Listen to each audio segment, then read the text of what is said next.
तो हेलो दोस्तों, क्या हाल है। आई होप कि आप लोग बहुत बढ़िया होगे लोग। तो आज के क्लास में आप लोग को जानने वाले हैं न्यू पर्सनालिटी, जिसका नाम है पर्सनालिटी 1.3। और इस पर्सनालिटी में आप लोग को जानने वाले हैं एक नंबर के क्वेश्चन, जिसमें बोल रहा है कि सीधी से मतलब आप लोग क्या करना है, प्रूव करना है डायरेक्ट कि रूट 5 एक क्या है, एक प्रकार का अपरिमेय संख्या। मतलब कि आप लोग को सिद्ध करना है, इसको बताना है कैसे रूट 5 एक प्रकार की क्या है, अपरिमेय संख्या है। आप लोग क्या करना है, इसको प्रूव करना है। तो चलिए इसको जानना चालू करते हैं। जब भी आप लोग को बोलेगा कि कोई संख्या परिमेय संख्या, अपरिमेय संख्या, मेरे को कुछ नहीं पता है। जब भी बोले कि कोई संख्या बताइए कैसे अपरिमेय संख्या है, तो सिद्ध करने के लिए अगर बोले अपरिमेय है कोई बात नहीं, उसके बाद को उल्टा मान लीजिए, क्या बोलती है, परिमेय संख्या। क्या बोलोगे, परिमेय संख्या। अगर बोल रहा है ना क्या अपरिमेय संख्या सिद्ध करो, बोले क्यों हम मानेंगे अपरिमेय संख्या, हम मान लेते परिमेय संख्या है ना, आप बोल रहे थे मान लेते परिमेय संख्या, लिख सकते हैं।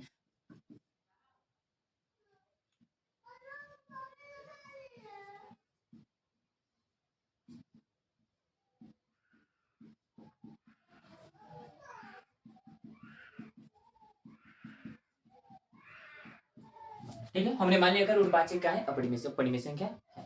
ठीक है, अगर हमने मान लिया कि रूट 5 अगर परिमेय संख्या है, इसका मतलब आप लोग समझ सकते हो क्या हो सकता है। अगर परिमेय संख्या हो गया इसका मतलब कि इसे पी बटा क्यू के रूप में हम लिख सकते हैं। अगर रूट 5 एक परिमेय संख्या है, इसका मतलब कि रूट 5 किसके बराबर होगा, पी बटा क्यू के बराबर होगा। एकदम तो पता होगा ना, पता होगा। ठीक है, तो इसके बटे में क्या मान लेंगे, एक। अब इसको हम क्या करेंगे, एक तो मान लिए। अब इसको हम एक काम करते हैं, पता है क्या, दोनों तरफ स्क्वायर करते हैं। ठीक है, दोनों तरफ बढ़ करते हैं, लिखते हैं आगे। दोनों तरफ बढ़ करते हैं, फिर मेरे को कुछ पता चल जाए। दोनों तरफ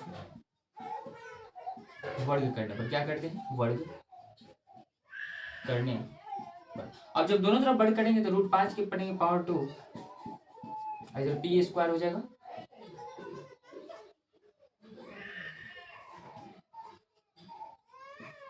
दोनों तरफ क्या कर देंगे, स्क्वायर। अब स्क्वायर से रूट खत्म तो क्या बचेगा, 5 बराबर पी स्क्वायर बटा क्यू स्क्वायर। इसके बटे में कुछ नहीं तो क्या छुपा लिया, 1 छुपा है, राइट।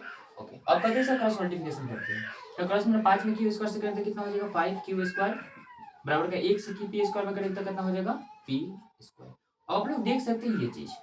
अब यहीं से देख लेगा आप लोग को आंसर निकलेगा। यहाँ तक आप लोग को बहुत आसानी से क्लियर कर सकते हैं, यहाँ पे समझना है। ये बताइए मेरे को, क्यू स्क्वायर इधर 5 में गुणा में है तो इसको बटा फेंक सकते हैं। इसका मतलब हम बोल सकते हैं कि पी स्क्वायर 5 से भाज्य। क्या बोल सकते हैं, पी स्क्वायर 5 से भाज्य। मतलब आप लोग इसको ये लिख सकते हो ना, क्यू स्क्वायर बराबर पी स्क्वायर और गुणे में 5 का बटा में 5। इसका मतलब कि 5 से ये भाज्य है ना, भाग लग सकता है।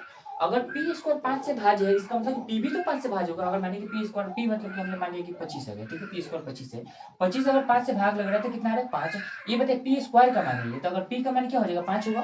तो 5 भी तो 5 से भाज्य है ना, होगा कि नहीं होगा, हो सकता है ना, राइट। इसका मतलब कि पी स्क्वायर का 5 से भाज्य, इसका मतलब क्या हो सकता है, पी भी 5 से भाज्य होगा, समझिएगा। ओके, अब अब पी स्क्वायर तो हो गया। अब क्यू स्क्वायर का गुणन, गुणन का मतलब क्या होता है, गुणा में कितना है, 5। अगर क्यू स्क्वायर 5 का गुणज है, अगर क्यू स्क्वायर 5 का गुणन है, तो ये बताइए मेरे को, क्यू भी 5 का, क्यू भी का एक प्रकार का गुणनखंड होगा 5 का।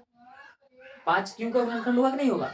अगर क्यू स्क्वायर का गुणनखंड, गुणज 5, 5 का गुणज है चाहे गुणन है, तो ये बताइए कि गुणन 5 तो गुणनखंड होगा ना क्यू स्क्वायर का, क्यू का गुणनखंड होगा ना। इसका मतलब यहाँ पे तो क्या होगा, ये 5 का विभाज्य भाज्य भी है और ये 5 का क्यू स्क्वायर का गुणज भी है।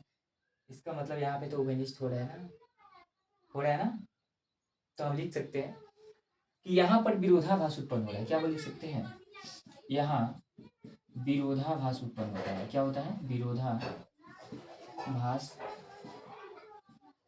उत्पन्न होता है, उत्पन्न होता है। इसलिए रूट 5 एक अपरिमेय संख्या है। क्या है, अपरिमेय संख्या। ठीक है, this is question is proved. Okay, तो चलिए नेक्स्ट क्वेश्चन में मिलते हैं। तब तक के लिए आप लोग का इसको प्रैक्टिस 1 टाइम। Thank you.